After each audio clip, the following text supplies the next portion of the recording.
సమావేశం 3 రోజుల పాటు ఇక్కడ జరగబోతా ఉంది. ప్రధానంగా ఎన్నికలు అయిపోయిన తర్వాత అంటే కేంద్రంలో రాష్ట్రంలో వచ్చినటువంటి రాజకీయ పరిణామాలు దీన్ని దృష్టిలో పెట్టుకొని మా ప్రెస్ మీట్ పెడుతున్నాం. రేపటికి రాష్ట్ర పార్టీ తీసుకున్న తీర్మానాలు దాని వివరాలంతా కూడా రేపు చెప్తారు. ఇప్పుడు ప్రధానంగా కేంద్రంలో బీజేపీ గవర్నమెంట్ మళ్ళా వచ్చింది. ఈసారి ఎన్డీఏ కూటమి మధ్య పెద్ద హోరాహోరీ రాజకీయ పోరాటం జరిగింది. ప్రధానమంత్రిగా ఉన్న మోడీ రాజ్యాంగ విలువలు మొత్తం తొంగలో దొక్కి కేవలం ఓడిపోతాను భయంతో మతోన్మాదాన్ని రెచ్చగొట్టాడు, ప్రాంతీయతత్వాన్ని రెచ్చగొట్టాడు, అబద్ధాలను ప్రచారం చేశాడు. బహుశా గోబెల్స్ కానీ బతుకుంటే నేను ఎందుకు పనికిరాని చెప్పి నాకు ఆత్మహత్య చేసుకునేవాడు. అంత పెద్ద ఎత్తున అబద్ధాలు చెప్పాడు. స్వాతంత్రం వచ్చిన తర్వాత ఇలాంటి దిగజారిన ప్రధానమంత్రి ఇప్పటిదాకా లేడు. భవిష్యత్తులో వస్తాడు నేను అనుకోను. అలాంటి పరిస్థితుల్లో ఎన్నికలు జరిగితే ఆయన మోడీ గ్యారెంటీ అన్నాడు, అది ఎగిరిపోయింది. అయోధ్య రామాలయం దేశం మొత్తం తిరిగాడు, అయోధ్యనే ఓడిపోయాడు. స్వాతంత్రం వచ్చిన తర్వాత ప్రధానమంత్రులు వచ్చిన మెజారిటీ చూస్తే వీపీ సింగ్ లాంటి బలహీన ప్రధానమంత్రికి కూడా ఎక్కువ మెజారిటీ వచ్చింది. మొట్టమొదట స్వాతంత్రం వచ్చిన తర్వాత అది తక్కువ మెజారిటీతో గెలిచింది ఎవరంటే మోడీ గారే ఈసారి. అంటే ఆయన పర్సనల్ ఎంపీ ఓట్లు తగ్గినాయి. గతంలో 300 పై చిలుకు వచ్చినటువంటి పార్లమెంట్ సీట్లు కాస్త ఈసారి 240కి పడిపోయినాయి. కాబట్టి సీట్లు తగ్గినాయి, ఓట్లు తగ్గినాయి. కానీ చావు తప్పి లొట్టపోయినట్టుగా అటు టీడీపీ అటు బీహార్ నితీష్ ఇద్దరు కలిసి ఆయనకి ఆక్సిజన్ పోశారు.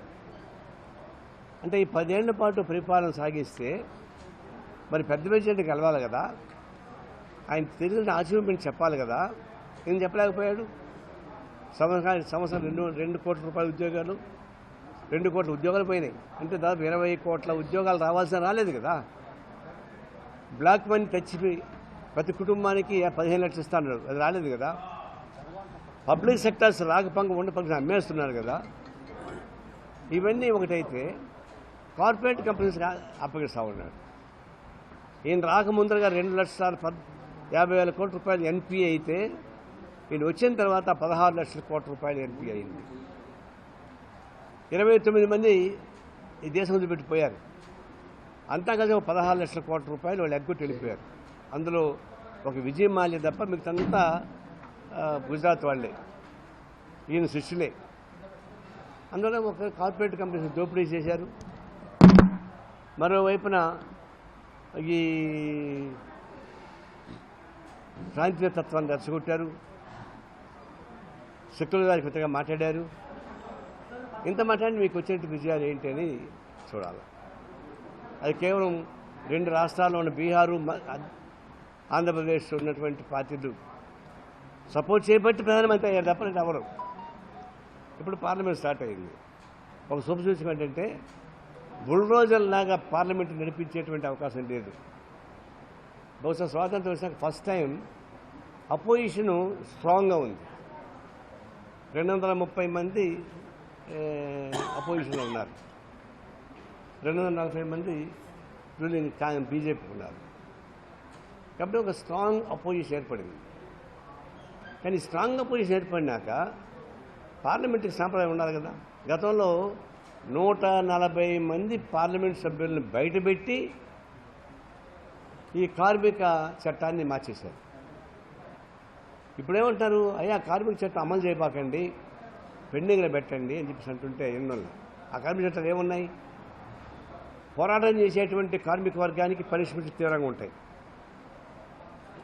కార్పొరేట్ కంపెనీస్కి అన్నిటికీ పనిష్మెంట్ ఉండవు.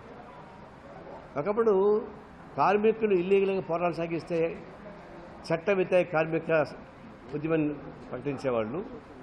మేనేజ్మెంట్ కన్నా కార్మికులకు వ్యతిరేకంగా చేస్తే అన్ఫెయిర్ లేబర్ ప్రాక్టీస్ ఒకటి ఉండేది. అన్ఫేర్ లేబర్ ప్రాక్టీస్ అంటే కార్మిక వర్గానికి చట్టాలకు వ్యతిరేకంగా ఏ మేనేజ్మెంట్ అయితే పనిచేస్తా వాటి మీద యాక్షన్ తీసుకోవాలి. కానీ ఈ చట్టంలో ఏముందంటే కార్పొరేట్ కంపెనీస్కి మాత్రం తమలపాకుతో మందలించి హెచ్చరిక చేసి కార్మికులకు సంబంధించి మాత్రం 2 ఏళ్ళ నుంచి 5 ఏళ్ళు 10 ఏళ్ళు జైలు శిక్ష. ఒకప్పుడు 200, 300, 1000 రూపాయలు ఫైన్ వేస్తే ఇప్పుడు 5,000 నుంచి 10,000 దాకా ఫైన్ వేయడం. 2 ఏళ్ల పైన కనుక శిక్ష బట్టి ఇంక వాళ్ళు దేనికి అనర్హుడుగా ప్రకటించేసేయడం, అనేక పద్ధతుల్లో చట్టాలు వచ్చాయి. For more videos like this, subscribe Big TV channel.